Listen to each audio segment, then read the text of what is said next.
नाज़रीन, जब कोई इंसान इस दुनिया से चला जाता है तो फिर उसके जो अजीज़ो अकारब होते हैं, जो उसके चाहने वाले होते हैं, उसकी चीज़ों को देख देख कर रोते हैं, उसकी चीज़ों को देख कर अपना गम मनाते हैं। आमिर लियाकत साहब ने अपनी बहुत सारी चीज़ें छोड़ी होंगी और उन्हीं में से एक ये मेरे पीछे खड़ी उनकी कार भी है, ये प्राडो, जिसे वो इस्तेमाल करते थे और आज ये उनके घर के बाहर मौजूद है और इसका मालिक चला गया है, लेकिन ये यहाँ पर खड़ी है।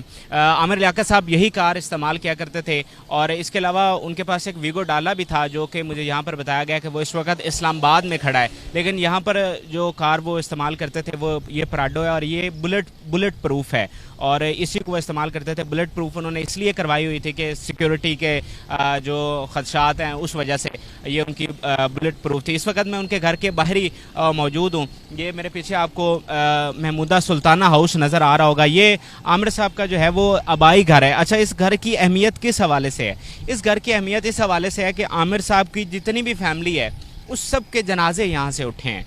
आमिर साहब के जो वालिद थे उनका जनाजा यहीं से उठा, उनकी जो वालदा महमूदा सुल्ताना थी उनका जनाजा यहीं से उठा।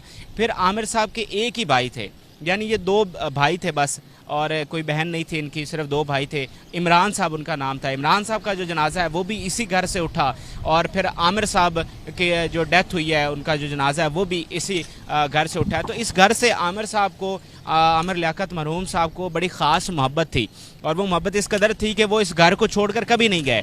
जब वो जियो पे काम कर रहे थे या फिर मिनिस्टर बने मुशर्रफ दौर में, तब वो यहाँ डिफेंस में शिफ्ट ज़रूर हुए थे, लेकिन उनका जो मुस्तकिल रिहाइश थी वो इसी घर में थी और उनकी अपनी पूरी जो ज़िंदगी है वो इसी घर में गुजरी है, क्योंकि इस घर से उन्हें ख़ास मोहब्बत थी। उनके वालदैन का घर था और वालदैन से उनको ख़ास मोहब्बत थी, तो उस मोहब्बत के निस्बत से उन्होंने कभी इस घर को छोड़ा नहीं है। और आपको बता दूँ कि जो तूबा अमर से जब उनकी शादी हुई तो तूबा अमर को भी इसी घर में लाया गया। फिर जब उनकी दानिया शाह से शादी हुई तो फिर दानिया को भी इसी घर में जो है वो लाया गया। इसके अलावा जो ये जगह है, ये जो ये इलाका है, ये जो आमिर साहब जहाँ से इलेक्शन जीते थे ये वही इलाका है, ये उनका वही हलका है कराची का जहाँ से वो इलेक्शन जीते थे। तो एक ये भी था कि वो अपने लोगों में, अपने हलके के लोगों के जो है वो साथ साथ रहते थे। तो आमिर साहब की वैसे और बहुत सी प्रॉपर्टीज़ थी यहाँ कराची में, उनके कुछ और घर हैं और इसके अलावा एक वक्त में उनकी दुबई भी प्रॉपर्टीज़ थी, लेकिन वो बाद में सेल हो गई। तो प्रॉपर्टीज़ उनकी काफ़ी थी, लेकिन आपको पता है एक काम उन्होंने किया हुआ है, इंडस्ट्री को मारूफ तरीन शख्सियत है, फिर 2 दफ़ा MNA भी रहे, मिनिस्टर भी बने।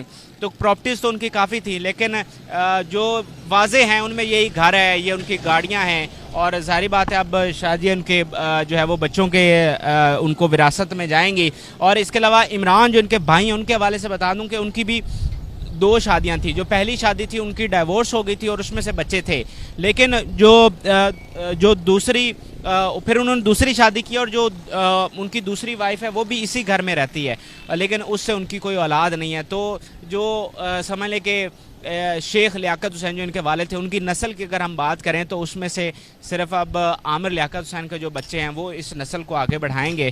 तो ये एक ख़ास वीडियो थी, मैंने आपको आमिर साहब की कार दिखाई जो यहाँ उनके घर के बाहर मौजूद है और कुछ उनके प्रॉपर्टीज़ के हवाले से बताया।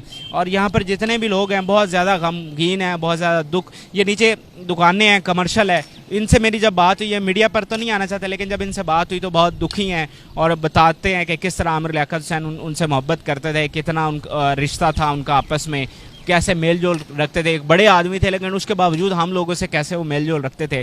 तो ये आज की ख़ास वीडियो थी। इजाज़त दीजिए, अल्लाह हाफ़िज़।